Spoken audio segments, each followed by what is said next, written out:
Imagínate esta situación. Son las 3 de la mañana y estás al volante de un camión de 18 ruedas que transporta $2 millones en productos electrónicos de alta gama.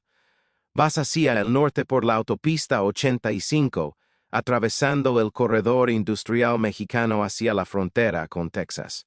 La carretera está vacía, salvo por algún que otro camión de transporte como el tuyo, todos corriendo para cumplir con plazos de entrega que no se preocupan por el sueño ni por la seguridad. A su derecha, elevándose sobre lo que solía ser un matorral desértico, se puede ver la estructura de acero de una enorme planta de fabricación. Incluso a esta hora intempestiva, las luces de construcción iluminan el lugar. Esta es una de las docenas de gigafábricas que se construyen en el norte de México, un monumento a la inversión extranjera, un símbolo de la transformación de México en una potencia manufacturera. Este es el futuro que se construye en tiempo real y vale miles de millones. Pero entonces, algo llama tu atención en el retrovisor. Una camioneta negra con cristales tintados y sin matrícula se detiene detrás de ti. Las luces altas parpadean 1, 2, 3 veces. Se te encoge el estómago porque sabes exactamente lo que significa. Sabes quiénes son y lo que quieren. Pero en ese momento, sentado en la cabina de ese camión, con las manos aferradas al volante, experimentas la contradicción fundamental de la economía mexicana moderna. Estás literalmente atrapado entre dos realidades completamente diferentes que, de alguna manera, coexisten en el mismo país. Por un lado, tenemos lo que algunos economistas llaman el tigre azteca.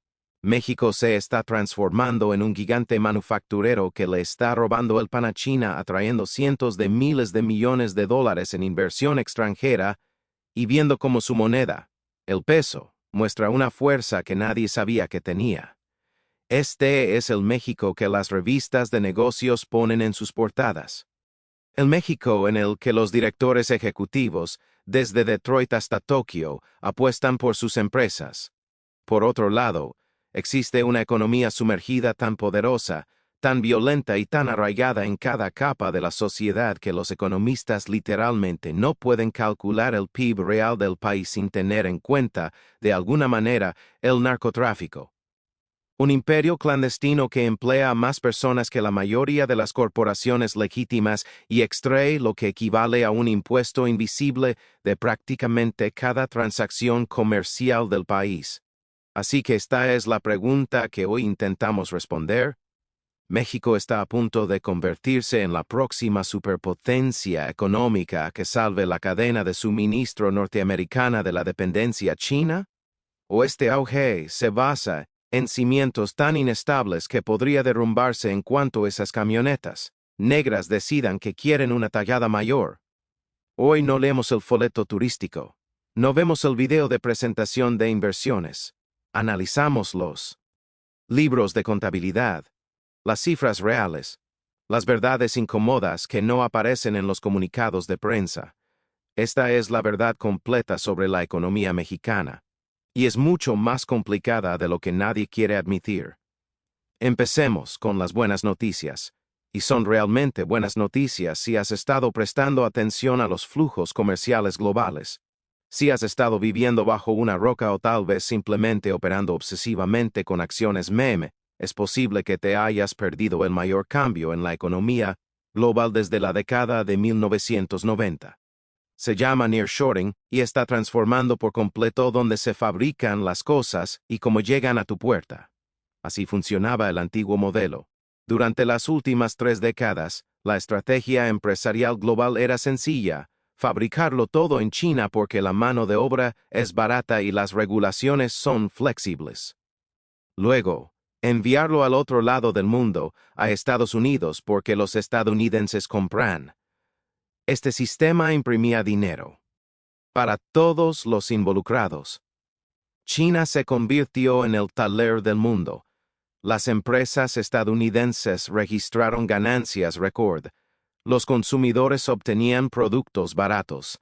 Todos ganaban. Pero entonces llegó el 2020 y todo se rompió. Las cadenas de suministro que parecían indestructibles se rompieron repentinamente como espaguetis secos. Los buques portacontenedores permanecieron anclados en alta mar durante semanas porque los puertos no podían procesarlos.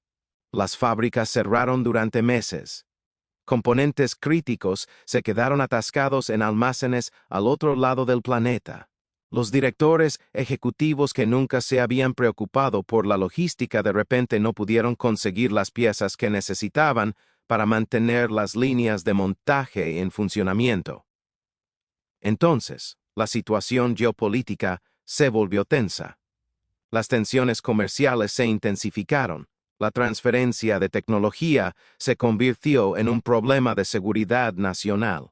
Taiwán se convirtió en un foco de tensión que podría estallar en conflicto en cualquier momento. Los consejos de administración de las empresas comenzaron a plantearse preguntas incómodas como: ¿qué sucedería si China invade Taiwán y toda nuestra cadena de suministro se interrumpe de la noche a la mañana? ¿Qué sucedería si otro confinamiento por la pandemia cerrara Shenzhen durante 3 meses y no pudiéramos obtener los componentes que necesitamos? La respuesta era obvia para cualquiera que mirara un mapa. La diversificación ya no era opcional. Era supervivencia ver entrar a México por el lado izquierdo del escenario. México miró a Estados Unidos y básicamente dijo: «Oye, ¿te acuerdas de mí, tu vecino?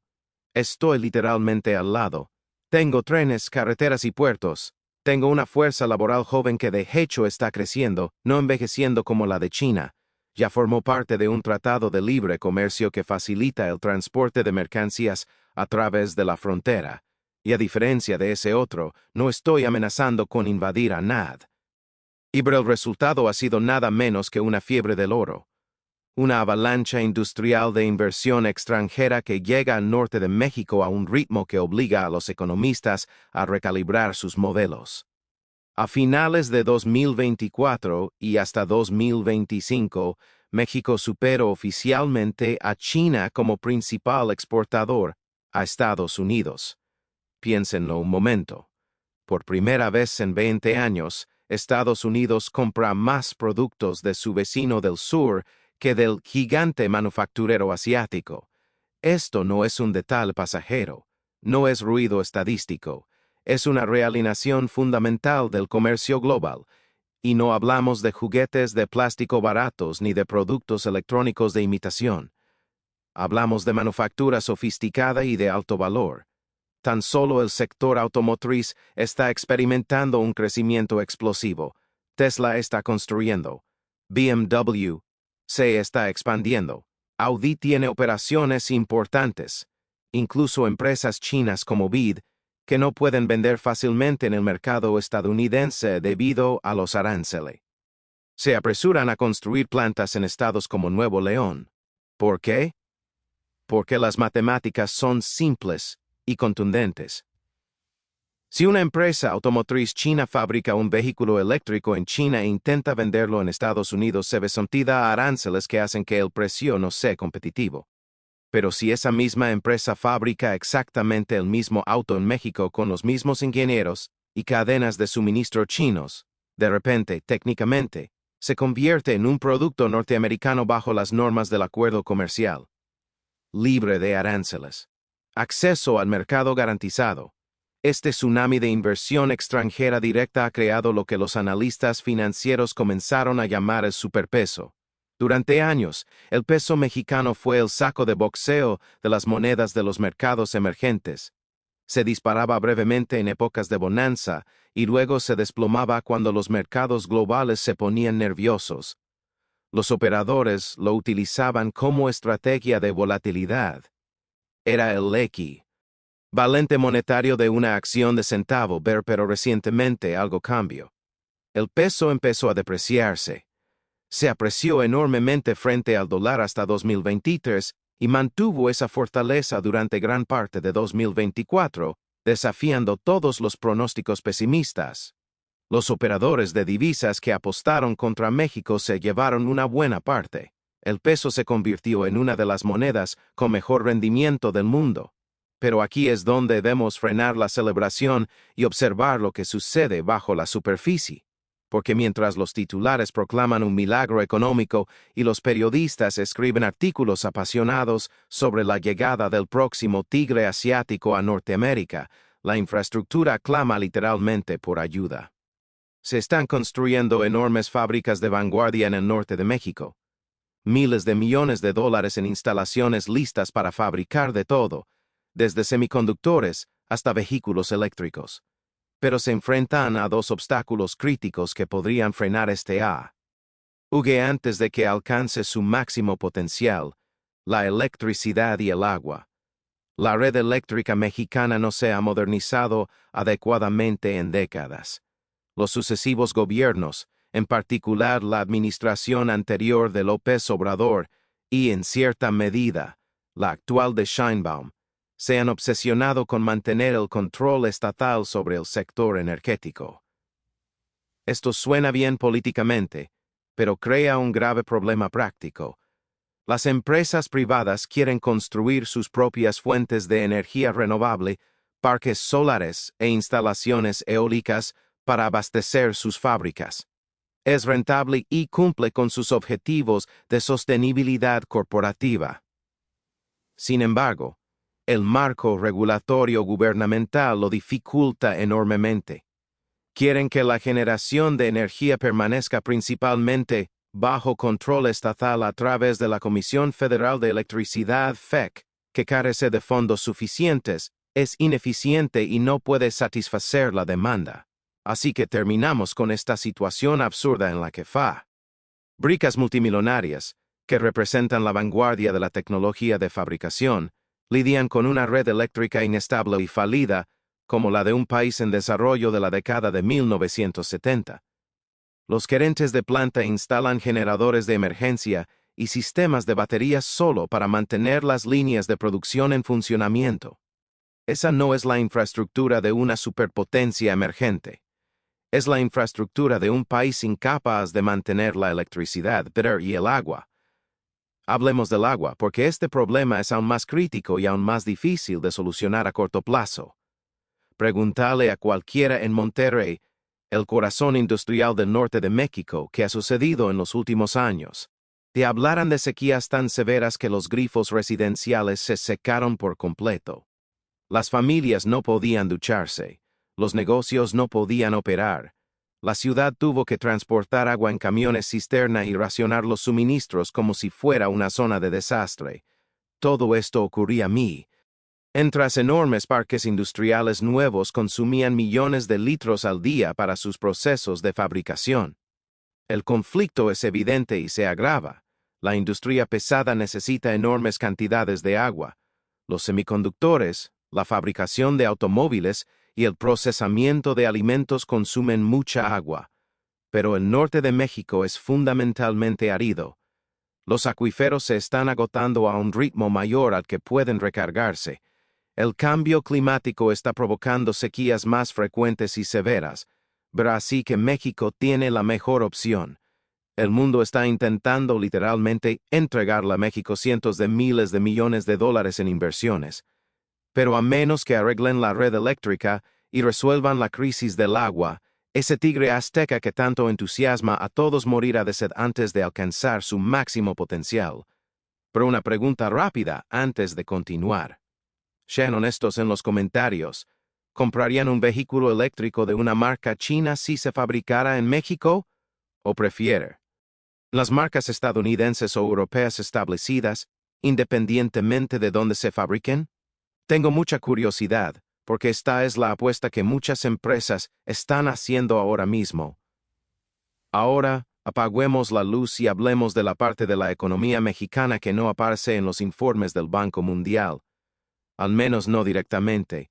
Si crees que los carteles son solo gente armada vendiendo cocaína, estás operando con un modelo mental de 1990 completamente obsoleto. Las operaciones del crimen organizado mexicano actual son esencialmente conglomerados de la lista Fortune 500. Cuentan con fuentes de ingresos diversificadas, redes logísticas sofisticadas y lo que podríamos llamar un departamento de recursos humanos muy dinámico, Un estudio publicado en 2023 por investigadores de la revista Science dejó caer una bomba que debería haber sido noticia de primera plana, pero que, por alguna razón, quedó sepultada entre la multitud. El crimen organizado en México es el quinto mayor empleador del país. Léalo de nuevo y reflexione. Ver, los carteles emplean a más personas que Oxxo, el equivalente mexicano de un 7-Eleven, con tiendas en prácticamente cada esquina. Hablamos de aproximadamente 175 personas en la nómina de las organizaciones criminales. Eso es más de lo que emplean la mayoría de las corporaciones multinacionales a nivel mundial, pero aquí es donde deja de ser solo una historia delictiva y se convierte en una historia económica que afecta a todos. Se llama el piso, que se traduce aproximadamente como el pago mínimo o lo que podríamos llamar el impuesto a la extorsión. Imagina que intentas dirigir un pequeño negocio en México. Quizás tienes un puesto de tacos. Quizás cultivas aguacates en Michoacán. Quizás diriges una pequeña empresa de construcción. Cada semana, a veces con más frecuencia, un representante viene a cobrar una cuota de seguridad. Ver la transacción es sencilla. Pagas la cuota y tu negocio sigue funcionando. No pagas, y bueno, probablemente has visto suficientes noticias para entender qué pasa después. Tu camión se incendia. Tus empleados reciben amenazas. Tu familia recibe visitas. Si sigues negándote a cooperar, te conviertes en una advertencia para el próximo empresario que piense en resistirse. Esto funciona exactamente como un impuesto invisible masivo para toda la economía mexicana. Aumenta los costos para absolutamente todos, en todos los niveles de la cadena de suministro. Pero a diferencia de los impuestos gubernamentales que teóricamente se destinan a servicios públicos, este impuesto simplemente desaparece en empresas criminales. Tomemos como ejemplo los aguacates, ya que a todos les encantan. Los ponemos en tostadas, hacemos guacamole, pagamos precios altos en el supermercado. Pero en estados como Michoacán, que produce la mayor parte de los aguacates de México, los cárteles no solo cobran impuestos a los agricultores, controlan todo el ciclo de producción, imponen los precios, deciden qué camiones pueden transportar el producto y cuándo. Se llevan una parte de cada envío que sale de la región. Los escritores gastronómicos y activistas han empezado a llamarlo guacamole de sangre. Cuando los precios del aguacate se disparan repentinamente en Nueva York o Los Ángeles, no siempre se debe al clima o a las condiciones del mercado. A veces se debe a que una guerra entre cárteles cerró una carretera clave. A veces se debe a que la organización criminal que controla esa región decidió que quería una tallada mayor y aumentó sus impuestos. Y no se limita a la agricultura. Materiales de construcción, operaciones mineras, distribución de combustible, todo está infiltrado. Hay casos documentados de cárteles que roban combustible directamente de oleoductos gubernamentales operados por Pemex, la petrolera estatal, y luego venden ese combustible robado a negocios legítimos con descuento. Lo llaman huachicol y en un momento dado, el robo le costaba al país miles de millones de dólares anuales. Pero hey, aquí la paradoja económica que hace que esta situación sea tan retorcida y difícil de solucionar. Este dinero fantasma, en realidad, impulsa economías regionales enteras. Es una relación parasitaria, pero el parásito se ha convertido en un elemento estructural de gran peso que no se puede eliminar sin provocar un colapso. Cuando un jefe de un cartel construye una mansión, y construyen mansiones espectaculares, contrata arquitectos, contratistas y artesanos locales. Compra materiales de proveedores locales. Cuando la organización paga a sus miembros, estos invierten en la economía local, compran camiones, ropa, comida, aparatos electrónicos y viviendas. Matriculan a sus hijos en escuelas. Comen en restaurantes. Hay pueblos enteros donde la economía local colapsaría de la noche a la mañana si el dinero ilícito dejara de fluir. Los supermercados, los concesionarios de autos, Las constructoras, todos dependen indirectamente del dinero del narcotráfico que fluye por el sistema. Todo el mundo lo. Nadie habla de ello públicamente, pero el gobierno lo sabe. Los bancos sin duda lo saben. El lavado de dinero se ha vuelto tan sofisticado que la línea entre el capital del narcotráfico y el capital empresarial legítimo se ha desdibujado hasta el punto de ser irreconocible. La vista se nubla después de unos tragos de tequila, ¿verdad? Ahora imaginen que todo el sistema financiero intenta distinguir el dinero legal del ilegal, pero ¿cuál es entonces el costo real? El Instituto para la Economía y la Paz, que estudia estos temas con una precisión deprimente, estima que el impacto económico de la violencia en México equivale aproximadamente al 18 o 20% del PIB total del país. Permítanme ponerlo en perspectiva. Imaginen que Estados Unidos perdiera el 20% de su producción económica debido a la violencia de pandillas. Ese no es un problema de un país en desarrollo. Es un indicador de un Estado falido. Es el ancla que arrastra lo que debería ser una economía desbocada, pero puedes construir. Huir todas las fábricas de Tesla y plantas de BMW que quieras. Puedes negociar todos los acuerdos comerciales y celebrar toda la inversión extranjera, pero si los gerentes de fábrica tienen un miedo legítimo a ser secuestrados camino al trabajo, si los camioneros son extorsionados en los controles, si las empresas pagan primas de protección solo para mantener sus puertas abiertas, tu economía tiene un techo de cristal que ninguna deslocalización puede romper. Esta es la incómoda verdad que nadie quiere discutir en las conferencias de inversión. El tigre azteca tiene un parásito, y ese parásito se lleva el 20% de todo.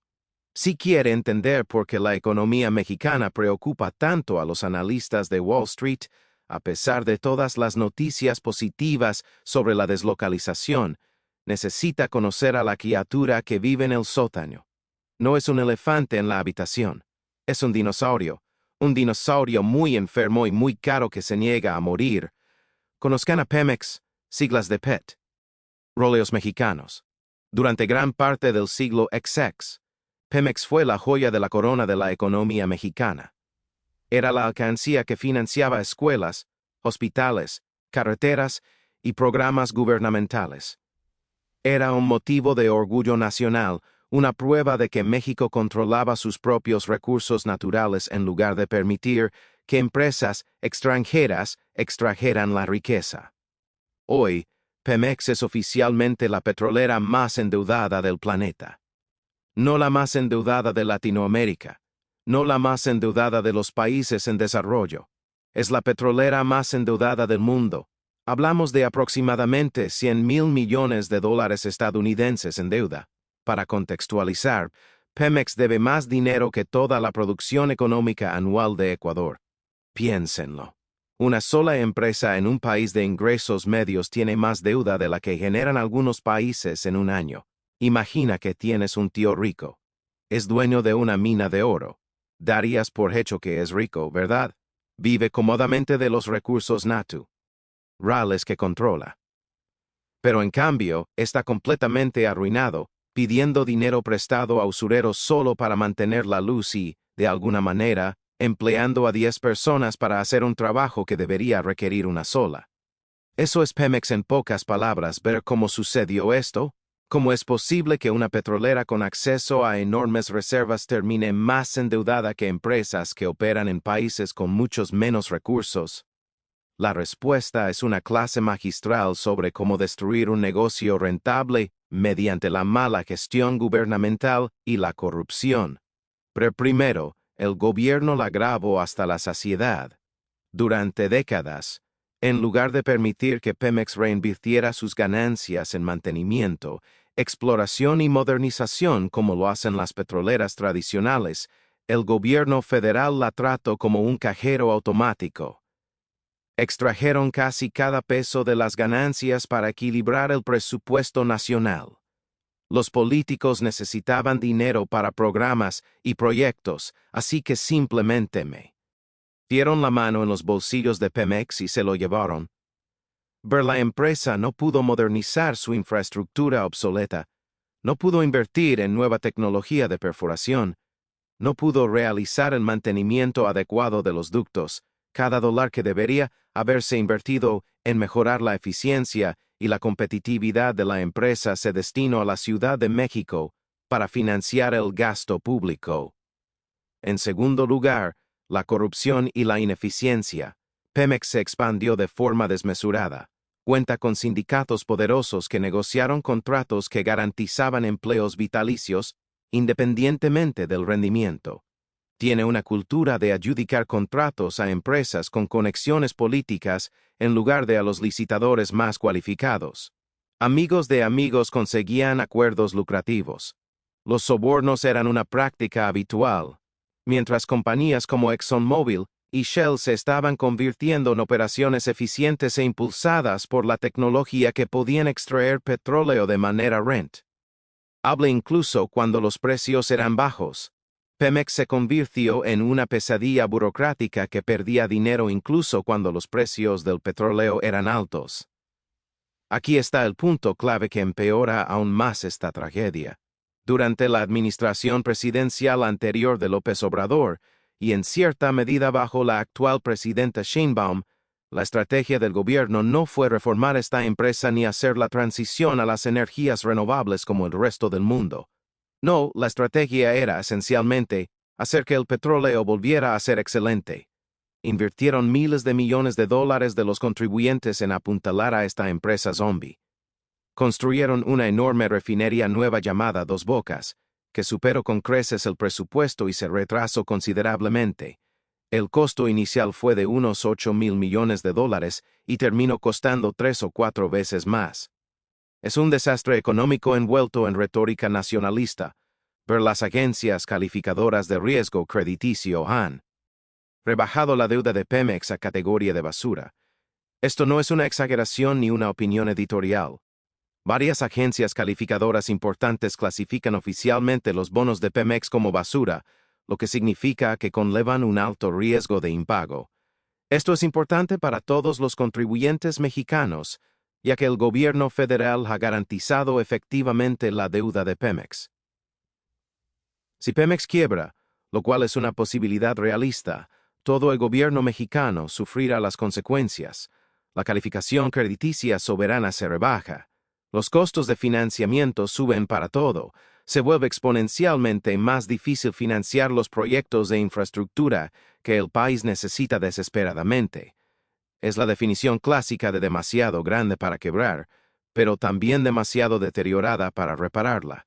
No se puede permitir que la empresa colapse porque arrastraría consigo las finanzas del gobierno.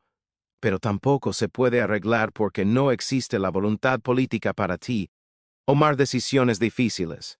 Pero mientras tanto, el resto del mundo avanza a toda velocidad hacia los vehículos eléctricos, la tecnología de baterías, la energía solar y la energía eólica.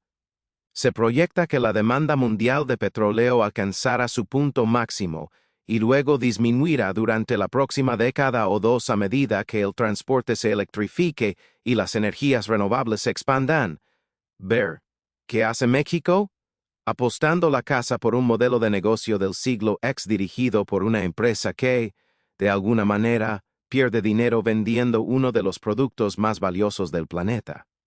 Es una mala praxis económica disfrazada de nacionalismo, y es un ancla que seguirá lastrando el potencial de crecimiento de México durante años. Pasemos del petróleo que sale de la tierra a otro tipo de petróleo que lubrica la economía mexicana, el petróleo que sale de las máquinas de transferencia de Western Union. Si les dijera que la mayor red de seguridad económica de México no es un programa gubernamental, sino millones de trabajadores llamados Juan y María que instalan paneles de yeso en Phoenix o limpian hoteles en Houston, ¿me creerían? Bienvenidos a la economía de las remesas, y es asombrosamente grande. En 2023 y 2024, los mexicanos residentes en el extranjero enviaron a casa más de 60,000 millones de dólares estadounidenses al año. Les daré un contexto para comprender la magnitud de esta cifra. Es más dinero del que México obtiene de las exportaciones agrícolas. En muchos años, iguala o supera los ingresos por exportaciones petroleras. Equivale a aproximadamente el 2% del PIB mexicano. Al gobierno le encantan estas cifras. El expresidente López Obrador solía, en sus conferencias de prensa matutinas diarias, agradecer públicamente a sus paisanos por enviar cantidades récord de dinero a casa. Los llamo giros. Elogió su sacrificio y su contribución a la economía nacional, pero esperen. Analicemos con espíritu crítico qué significa esto realmente. Porque celebrar remesas récord es como si un hospital celebrara tener un número récord de pacientes en la UCI. Sí, son datos verificables. Sí, está sucediendo. Pero significa que algo anda mal. Ver las remesas elevadas no son señal de éxito económico. Son señal de fracaso económico. Significan que la economía nacional, ese tigre azteca que celebrábamos hace unos minutos, no puede generar suficientes empleos bien remunerados para sus propios ciudadanos. El sueño mexicano de millones de personas sigue siendo irse de México, pero piénsalo desde la perspectiva de un individuo. Imagina que eres un joven ingeniero talentoso, graduado de una buena universidad en Oaxaca. Eres inteligente, ambicioso y quieres construir una buena vida para ti, con el tiempo, para una familia. Analizas tus opciones. Podrías quedarte en México, luchar por encontrar un trabajo que aproveche tus habilidades, ganar probablemente entre 15 y 20 dólares al año con suerte, y preocuparte constantemente por la delincuencia y la inestabilidad. O poder mudarte a Texas o California, ganar entre 70 y 80 dólares al año haciendo el mismo trabajo y enviar suficiente dinero a casa para construirle una casa a tu madre y apoyar la educación de tus hermanos. Pero ¿qué haces? Te vas. Claro que te vas. Cualquier persona racional se iría, pero esto crea un patrón devastador. México exporta sistemáticamente su recurso más valioso, no el petróleo, no los minerales, su fuerza laboral joven, ambiciosa y capacitada. ¿Quiénes podrían emprender, innovar y generar riqueza en México? En cambio, la generan en Estados Unidos. Esto crea lo que los economistas llaman el efecto de la enfermedad holandesa, aunque en este caso se trata más bien de una enfermedad de las remesas. Todos esos dólares que llegan a México desde el extranjero fortalecen el peso. Eso suena positivo hasta que se comprende el impacto que tiene en la competitividad mexicana. Un peso fuerte encarece las exportaciones mexicanas en el mercado global, hace que el turismo mexicano sea menos atractivo porque los visitantes descubren que sus dólares no rinden tanto. Un turista neoyorquino descubre de repente que sus vacaciones en Cancún cuestan un 20 o 30% más que hace 2 años. Así que quizás se vaya a República Dominicana o Colombia, donde su dinero rinde más. Pero es una cruel ironía económica. Los héroes que envían dinero a casa para salvar a sus familias, sin darse cuenta, están dificultando la competencia internacional de las empresas mexicanas locales. Están fortaleciendo la moneda, lo cual suena bien en los titulares, pero crea verdaderos problemas para los exportadores y la industria turística. El norte, estados como Nuevo León, Baja California y Chihuahua, es territorio del Tlalcán. Es un país industrializado, moderno y completamente integrado a la economía estadounidense. Los salarios aquí son significativamente más altos que el promedio nacional. La infraestructura, aunque imperfecta, es sustancialmente mejor que en otras partes del país. Si llevaras a alguien de Detroit a Monterrey, reconocería los centros comerciales, los complejos fabriles y el auge empresarial. Este es el México que ve Tesla. Este es el México sobre el que escriben los bancos de inversión. El sur, con estados como Chiapas, Oaxaca y Guerrero, vive en una realidad económica completamente distinta. Estas regiones son increíblemente ricas en cultura, historia y belleza natural, pero económicamente se han quedado atrás. Las tasas de pobreza aquí duplican o incluso triplican las del norte. La mayoría de la gente trabaja en la llamada economía informal, con transacciones solo en efectivo, sin impuestos, sin prestaciones sociales, sin documentación. La infraestructura está atrasada décadas. Las oportunidades son escasas, pero durante décadas, el norte dominó la región mientras el sur se estancaba y los sucesivos gobiernos prácticamente no hicieron nada para cerrar la brecha. La administración más reciente intentó abordar esto con un proyecto de infraestructura masivo llamado Tren Maya, pero el concepto suena razonable en teoría. Construir un tren turístico circular de 1.500 kilómetros a través de la península de Yucatán y los estados del sur. Conectar la rica infraestructura turística de Cancún con las regiones pobres del interior. Impulsar el turismo hacia zonas que necesitan desesperadamente desarrollo económico. Se convirtió en una controversia ecológica y económica casi de inmediato. Los ambientalistas señalaron que el tren atraviesa una selva virgen y amenaza los sistemas de cuevas subterráneas llamados cenotes, que son ecológicamente irreemplazables. Las comunidades indígenas protestaron porque no se les consultó adecuadamente a pesar de que el tren atraviesa sus tierras ancestrales, y la situación económica se convirtió en un desastre. El precio inicial rondaba los $8.000 millones, lo cual ya parecía ambicioso. Para cuando la construcción estaba en marcha, esa cifra se había disparado a cerca de $30.000 millones. Probablemente nunca generará ganancias. Es posible que ni siquiera cubra sus costos operativos, y mucho menos pague la enorme deuda de construcción. Así que ahora el norte se queja de que genera la mayor parte de los ingresos fiscales y el gobierno los gasta en un tren en la selva que beneficia al sur. Y el sur dice que ha sido ignorado y explotado durante un siglo y que finalmente les toca obtener inversión gubernamental. Esta tensión regional es la fricción que arde bajo el capo del motor económico mexicano.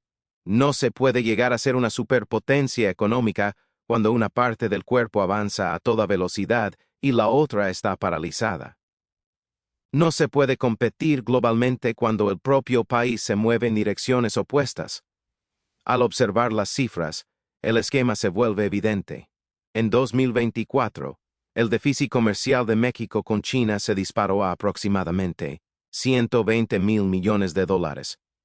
Esto significa que México importa cantidades masivas de productos de China, pero China no compra. Nada significativo de México a cambio, porque México tendría un déficit comercial tan grande con China, porque México importa componentes y materias primas chinas, agregando un valor mínimo mediante el ensamblaje y luego enviando los productos terminados a Estados Unidos. México no es el fabricante. México es la maquiladora, el taller de ensamblaje, la solución legal. Pero a Washington no le hace gracia. Tanto republicanos como demócratas, que casi nunca se ponen de acuerdo en nada, han analizado estas cifras y se han dado cuenta de que están siendo manipulados.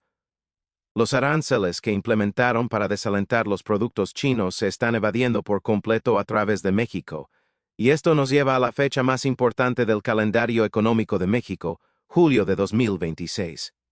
Aquí es cuando el acuerdo comercial TEMEC, que reemplazó a TLACAN, se somete a su primera revisión importante. No se trata de una simple reunión de revisión amistosa, es una cláusula de revisión por extinción. CS. Estados Unidos, Canadá y México no acuerdan por unanimidad extender el acuerdo. Este entra en una espiral de muerte que culmina en su rescisión. Dado el creciente sentimiento proteccionista en la política estadounidense, existe una posibilidad muy real de que los negociadores estadounidenses lleguen a esa reunión y den un ultimátum, expulsen a las empresas chinas de sus fábricas y verifiquen los requisitos de contenido mexicano, o los expulsaremos de nuestro mercado. Pero para México, lo que está en juego es existencial. Todo el auge del nearshoring, todas esas fábricas de Tesla y BMW y miles de millones de dólares en inversión extranjera, todo depende de tener acceso libre de aranceles al mercado estadounidense. Si eso desaparece, las fábricas cierran, el peso se desploma, la inversión extranjera huye y el tigre azteca pierde sus dientes de la noche a la mañana.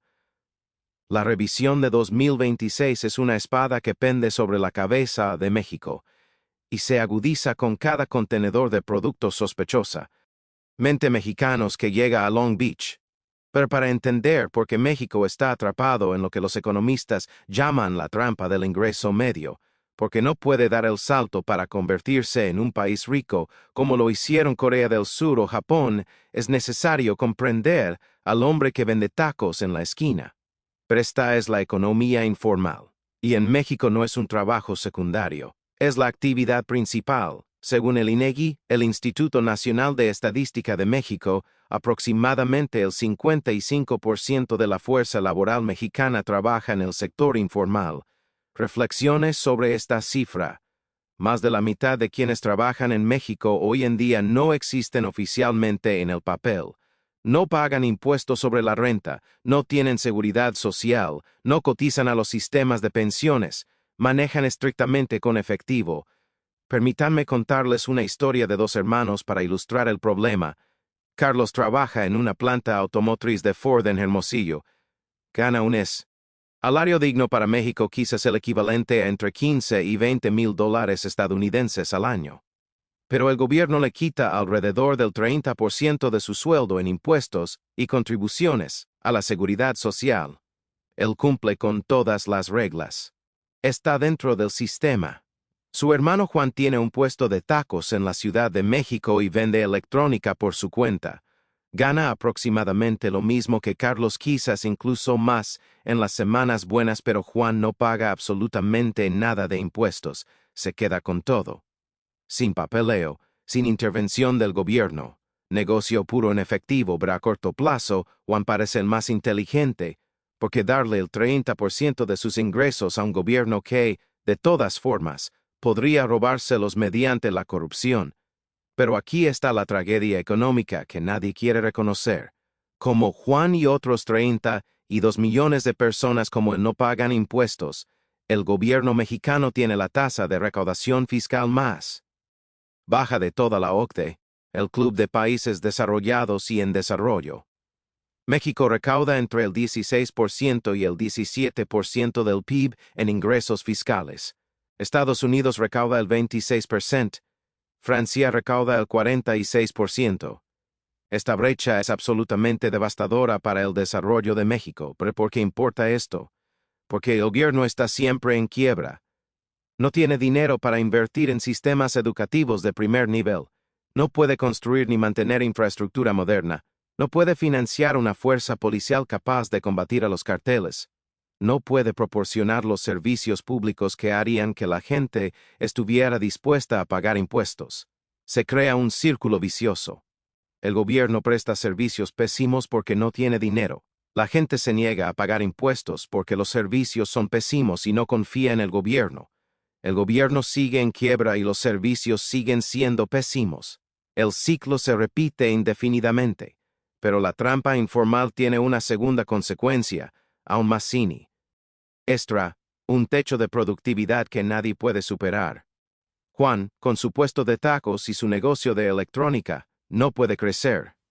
No puede exportar sus tacos a Alemania. No puede conseguir un préstamo bancario para expandirse porque no tiene declaraciones de impuestos que comprueben sus ingresos.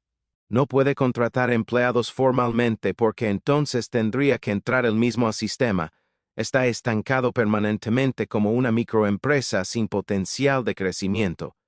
Los economistas la llaman la economía de dos velocidades. México tiene un motor de F1 en el norte, con manufactura y exportaciones de alta tecnología, pero está conectado a un vagón hecho de piezas de bicicleta que representa al 55% de los trabajadores atrapados en empleos informales de baja productividad.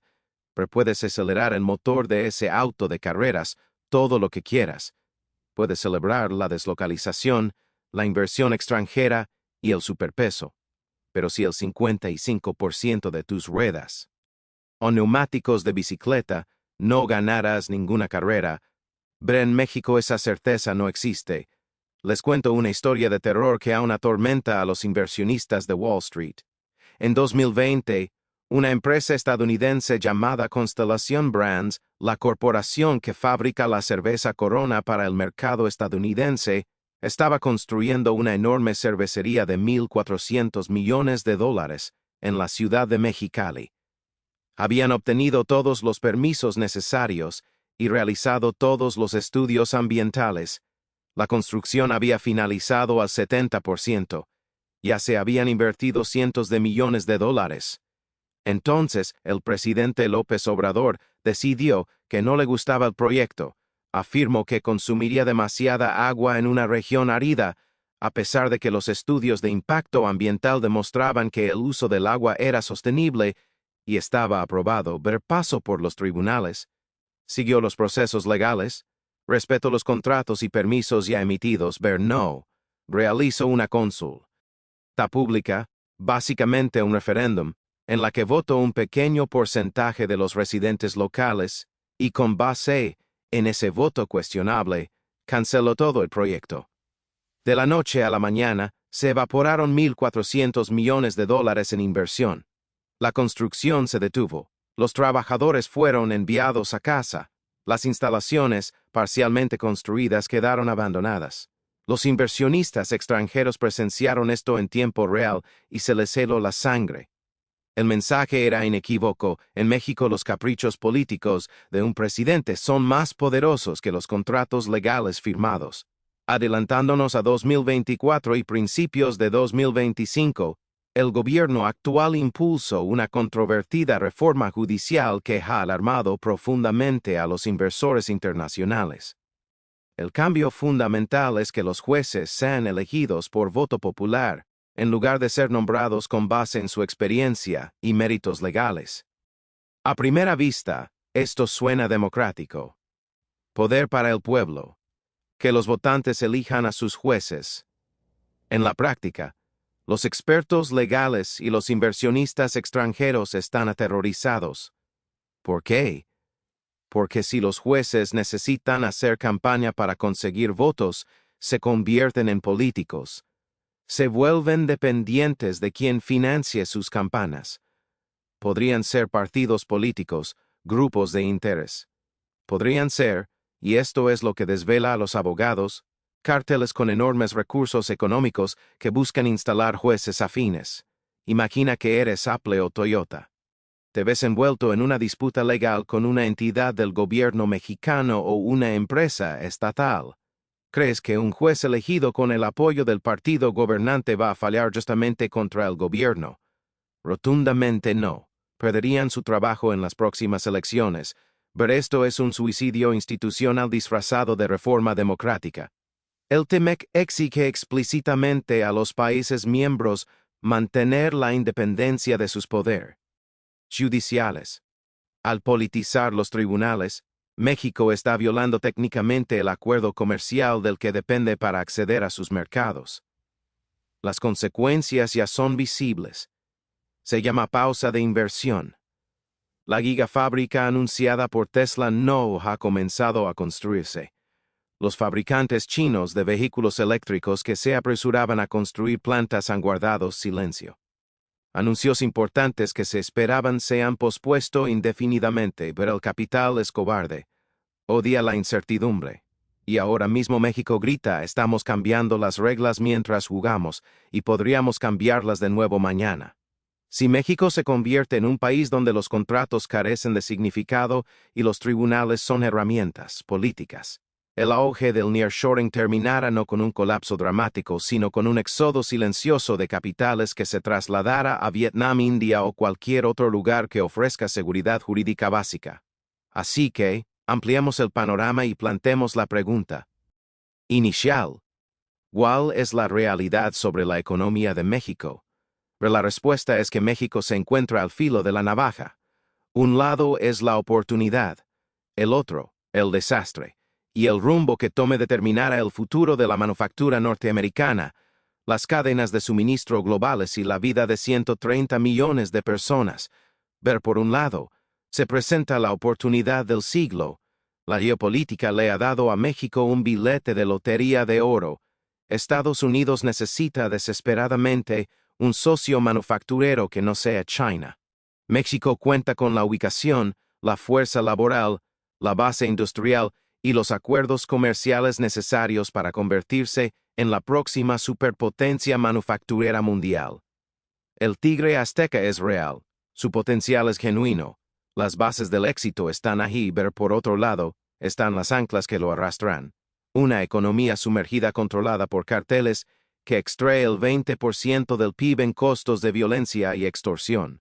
Un gobierno que parece decidido a ahuyentar a los inversores que necesita mediante cambios arbitrarios en las normas y ataques a la independencia judicial. Una crisis hídrica que solo empeorará con el cambio climático. Una red eléctrica incapaz de soportar las fábricas que se construyen. Una fuerza laboral donde el 55% opera en la economía informal monetaria y no aporta nada a los ingresos del gobierno. Los próximos 3 años previos a la revisión del TEMEC en julio de 2026 lo determinarán todo. Formalizar a México su economía, fortalecer a sus instituciones y asegurar a su infraestructura, o seguir siendo un país con un potencial eterno que nunca se materializa. Un lugar donde los ricos viven en complejos residenciales mientras los pobres se afanan en la economía sumergida, y donde la oportunidad siempre está a la vuelta de la esquina, pero nunca llega. Pero ahora te cedo la palabra. 5 a los comentarios y responde esta pregunta con sinceridad. Si fueras un director ejecutivo con $1,000 millones para invertir, ¿construirías tu próxima fábrica en México o la ignorarías y te irías a Vietnam o India? Pero quiero respuestas reales. No lo que crees que deberías decir, ¿qué harías realmente con el dinero de tu empresa? Si aprendiste algo hoy, ya sea sobre el narcoimpuesto, el zombie Pemex, la paradoja de las remesas o porque tu renta en la Ciudad de México se triplicó, suscríbete. Estamos descifrando la economía global, contradicción a contradicción. Este es el verdadero México, 2 caras, un futuro, y la decisión sobre qué cara ganar se está tomando ahora mismo.